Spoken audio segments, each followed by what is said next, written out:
Alors, bonjour tout le monde. Donc, l'objectif de cette vidéo, c'est de vous expliquer comment on pourra utiliser les développements limités pour résoudre des problèmes plus ou moins complexes des limites.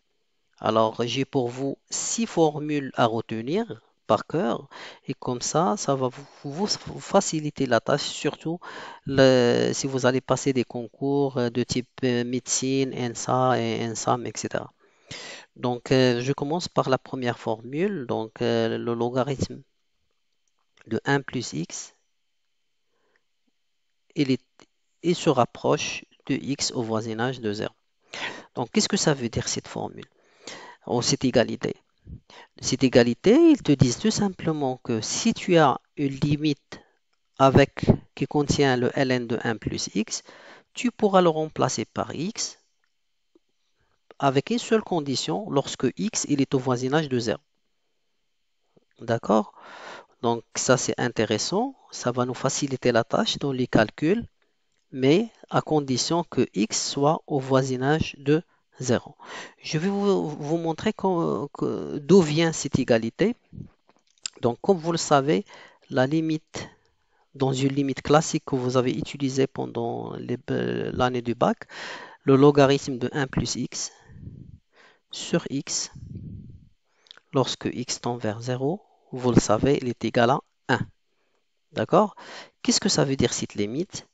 Bon, on pourra la lire de la façon suivante. Si cette expression se rapproche de 1, d'accord? Cette expression se rapproche de 1 lorsque x il est au voisinage de 0. D'accord? Donc ça veut dire que le logarithme de 1 plus x sur x, il se rapproche de 1 au voisinage de 0. Cela veut dire tout simplement que le log de 1 plus x, il se rapproche de x au voisinage de 0. Et j'ai la première, la première égalité. D'accord? Donc maintenant, je vais passer à la deuxième égalité. Alors la deuxième égalité, ça vient du fait que la limite, donc ça, cette égalité, c'est pour remplacer l'expression exponentielle. Donc ça vient, je vais commencer par la limite, donc ça vient du limite quand x tend vers 0, de l'exponentielle x moins 1 sur x. Donc, ça, c'est une limite classique que vous avez utilisé pendant l'année de bac. Donc, c'est l'exponentielle moins 1 sur x. Lorsque x il est au voisinage de 0, il est égal à 1. D'accord? Donc, de la même façon, on va raisonner de la façon suivante. On va dire que l'exponentielle x moins 1 sur x se rapproche de 1 au voisinage de 0. Lorsque x il est au voisinage de 0.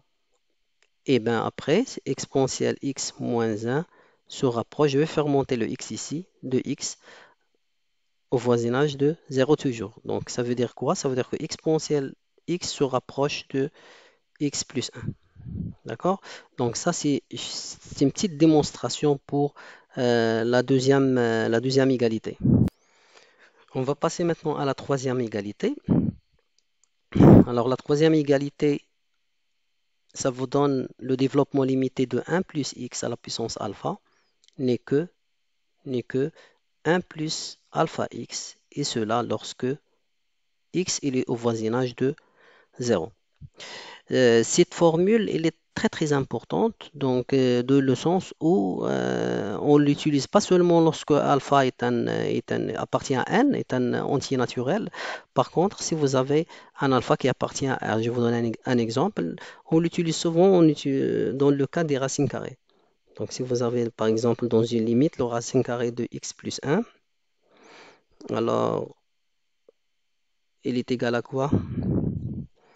Alors, racine carrée de x plus 1, on pourra l'écrire de la façon suivante. C'est x plus 1 à la puissance 1 demi. Et c'est en prenant alpha égale à 1 demi, on aura un rapprochement de x plus 1 à la puissance 1 demi de 1 plus alpha x. Donc, alpha x, c'est x fois 1 demi, c'est x sur 2.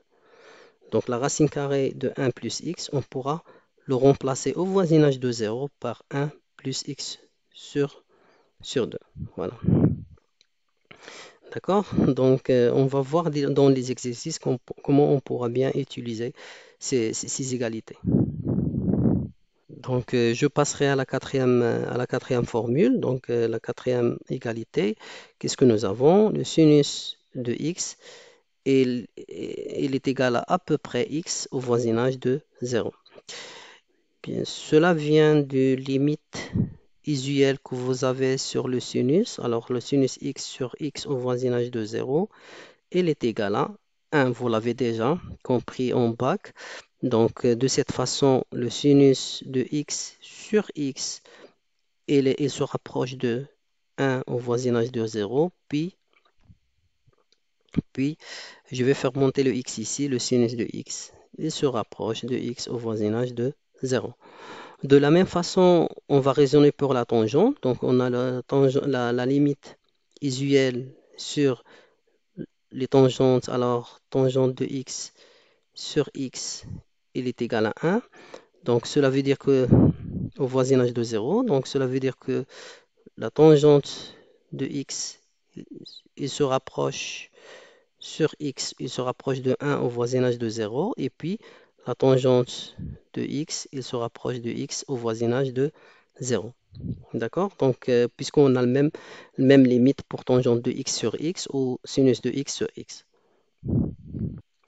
Il nous reste la sixième égalité, donc sixième, donc cosinus de x, il se rapproche du 1 plus, oh, excusez-moi, donc 1 moins x carré sur 2 au voisinage de 0.